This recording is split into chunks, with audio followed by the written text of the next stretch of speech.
Thank you very much. So thank you to UAB for inviting me to speak, and to Sarkis and our friends at the Federal Reserve for introducing us. I know that last year, then Fed Chairman Bernanke recognized UAB's many accomplishments at the 40th anniversary of your annual conference, and in appreciation of your productive partnership with the Federal Reserve. I personally had the privilege of spending a week in your part of the world, in Dubai, Abu Dhabi, and Riyadh, in November of 2008, just 1 week after President Obama was first elected, but before he took office. I remember very fondly the warm welcome and the warm hospitality I encountered. It was, in November of 2008, a historic time, and in many ways a happy time, but economically, it was a very dangerous time, a very dangerous moment. The United States financial system and the global financial system had seized up, and the real economy of investment, production, and jobs had began to falter. It had begun to fall much faster and much worse than was known at the time. It's very easy to forget, and it is often, I would say, forgotten, that when President Obama took office, 3 months later, U.S. employers were shedding 800,000 jobs each month. Now, we all know what happened next in the years that followed. Not only the United States economy, but the world economy, the economies in your region and virtually every other, were badly damaged. Business investment was stunted, international trade flows and capital flows were badly hurt, and most of all, lots of people who counted on their savings, people who always counted on having a livelihood and having meaningful work, saw their dreams upended. And it was a great struggle. But while the Great Recession created a great deal of pain for Americans and for people all over the world, the picture in the United States today is very different. And I'm very happy to be able to welcome you here to Washington and to the United States at a time when the United States economy is thriving again. Since you are all bankers, I will offer you some numbers. U.S. gross domestic product is now 6.8% above its pre-crisis levels. Our gross domestic product grew 2.6% in the last 12 months and 4.6% in the second quarter, the last one that's been reported. American employers have added 10.3 million private sector jobs over 55 months of consecutive private sector growth. And unemployment has fallen from over 10% in October 2009 to 5.9% this past month, its lowest rate since July of 2008. We're seeing strong growth right now in most U.S. industries, with manufacturing growing twice as fast as our overall economy after almost 25 years of decline. And in fact, it's a little-known fact, but the United States has, since the Great Recession, put more people back to work than Europe, Japan, and all other advanced economies combined. So, the recovery was more difficult than any of us would have wished, but the recovery is real, and it's increasingly robust. It's due in part to rapid and effective counter-cyclical policies adopted by President Obama and by the United States Congress, and by forceful, creative, and sound monetary policies at our independent Federal Reserve System.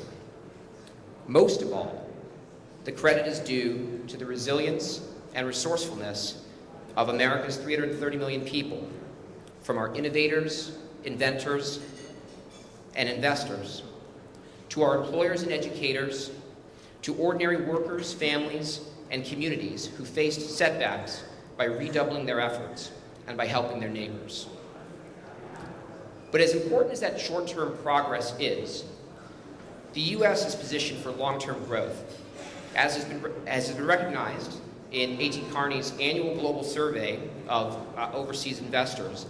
It's been recognized as the most attractive place in the world for foreign direct investment. That is to say, the most attractive place to put long-term capital to work.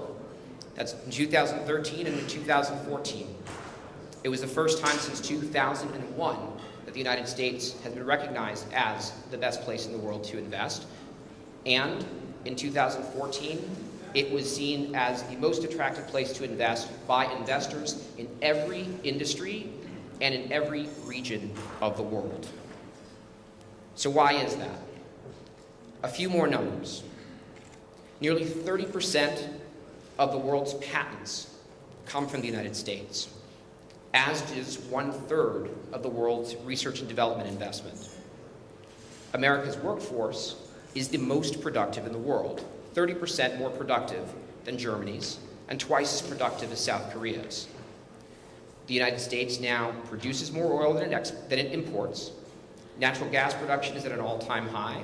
Wind energy production has tripled, and solar energy production has multiplied more than tenfold. U.S.-based businesses saw record exports in each of the past 4 years, and now at an all-time high of $2.3 trillion, supporting 11.3 million jobs. Increasingly, those exports are by companies operating here in the United States, but companies from all over the world who've invested successfully here to invent, to create, to produce, and to hire in America, and who also export to the rest of the world from America. We welcome that investment in the United States. I want to repeat, we welcome that investment in the United States. And the President's Select USA initiative has, for the first time, established the attraction of overseas investment to the United States as a formal goal of our economic diplomacy on an equal level to export promotion. The White House is focused on spurring greater growth and making the United States an even better place for investment by further developing our national infrastructure of roads, ports, rails, airports, electric grid, water systems, telecommunications. In July, President Obama launched the Build America Investment Initiative, a government-wide initiative led by Secretary Jack Lew of Treasury, Secretary Fox of the Department of Transportation, and my boss, National Economic Director Jeff Zients, to increase infrastructure investment in the U.S. by American and by global investors. In the next few decades, modernizing American infrastructure will require the financing of hundreds of billions of dollars to build low-carbon power generation, green water systems, high-speed railroads, resilient electric grids, and fast broadband networks and smart cities. We encourage private sector asset managers and investors, like your institutions, to collaborate in the next wave of U.S. infrastructure, and indeed, to build a market for infrastructure that can aid the building of the entire world. Because as we know, it is a global need and a global opportunity. I think all of us in this room, all of you, are still engaged in the difficult and sometimes controversial work of reconstituting the financial system for the long term. But I think we can all agree that a fundamental purpose of the financial system and of financial institutions is to finance the future. It is to finance the tremendous needs for infrastructure around the world, including here in the United States. It's to find ways to get resources in the hands of innovators and people who would build businesses.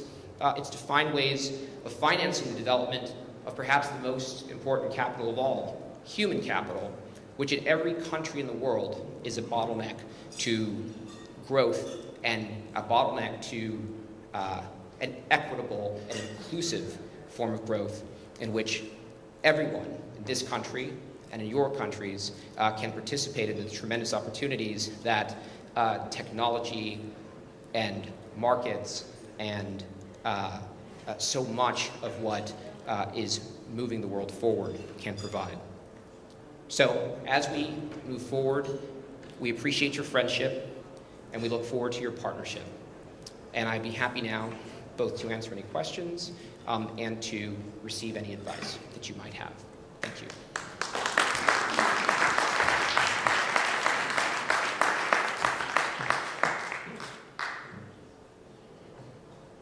I have questions. Actually, I have two questions. May I ask you? Yeah, my name is Wissam Fattouh. I'm the Secretary General of Union of Arab Banks. Thank you. My first question is, how do you look at the MENA's economic development amidst all the transition happened in the Arab world? How do you look at the economic development in our region?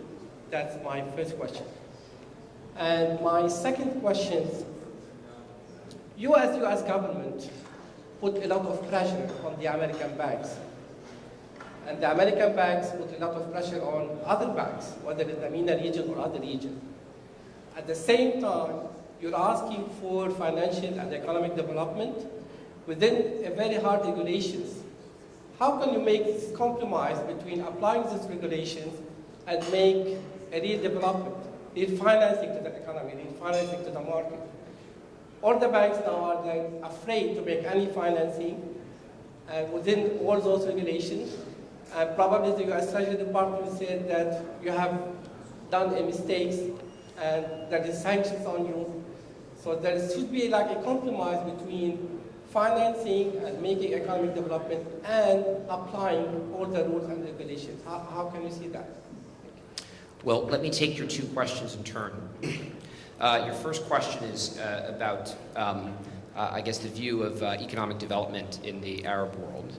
And I would say first that I feel I have to answer that question with some humility in this audience, because I would imagine that your understanding of economic development in the Arab world is far more granular and experienced than mine. So I would only make a couple of broad comments. First, that economic development can be defined in many ways. It can be defined by growth in gross domestic product. It could be defined in GDP per capita. There are economists and philosophers who would define it as the increase in happiness, which I think I would have a hard time measuring for even my country, far less yours. I recently saw a definition, I guess it was more of a definition of prosperity, that was I think it was recently, it was in a recent publication, I don't remember who wrote it, but it was defined as the growth in the capacity for solutions to the challenges that people face. And I thought that was an interesting way of defining it. So if that's your definition, then I think a great deal of the focus needs to be not only on the economic development as a set of investment in hard infrastructure and roads, or even in in businesses and jobs. Those are all important, but I think a lot of attention needs to be paid to the development of the softer side of economic development, the institutions of learning, the institutions of regulation and rule of law, the ability and confidence that an individual has, whether in a business or someone who's just trying to work hard and make their way in the world, that their efforts will be reasonably fairly rewarded. And so I think, honestly, everywhere in the world we need to do better on that score. And in terms of economic development, I would draw your attention perhaps to that set of issues. On your second question on financial regulation, I would summarize your question as saying, how do we strike the balance between the need to provide sort of safety, in a sense, in the functioning of the financial system versus the role of financial intermediation to drive investment and growth. There are people who will be more expert in the room, but I believe if I were to try to summarize all the financial regulatory proposals around the world, I would stop you all from enjoying each other's company. I think the stack would go to the ceiling, which may be part of your point.